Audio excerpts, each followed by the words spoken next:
So we have a nice piece of beautiful yellowfin tuna here.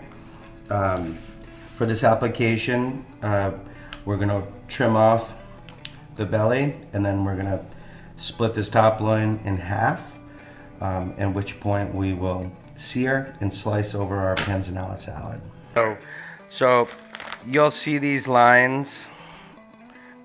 I don't want to say sinew, but you see the lines to where this is coming off the belly. I'm gonna trim that off. We'll save that for our tartare. And then as far as our panzanella, we are going to go about here. And then we're just gonna square it up and use the rest of this tuna again for our tartare. Nothing goes to waste. And we have a nice piece of tuna for our panzanella salad.